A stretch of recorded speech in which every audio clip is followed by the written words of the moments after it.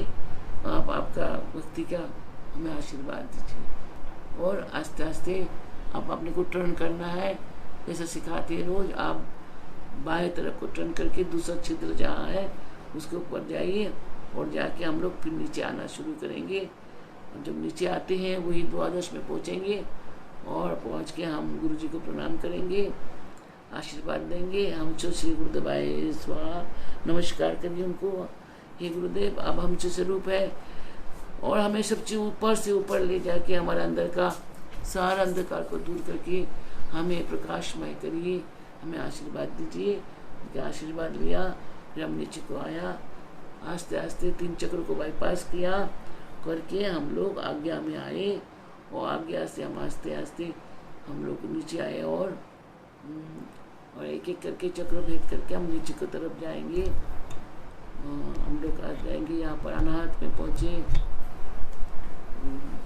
उस नीचे हम मणिपुर में पहुँचे, स्वादिष्टन में पहुँचे, फिर आस्ते आस्ते आस्ते हम मूलाधार में पहुँचे।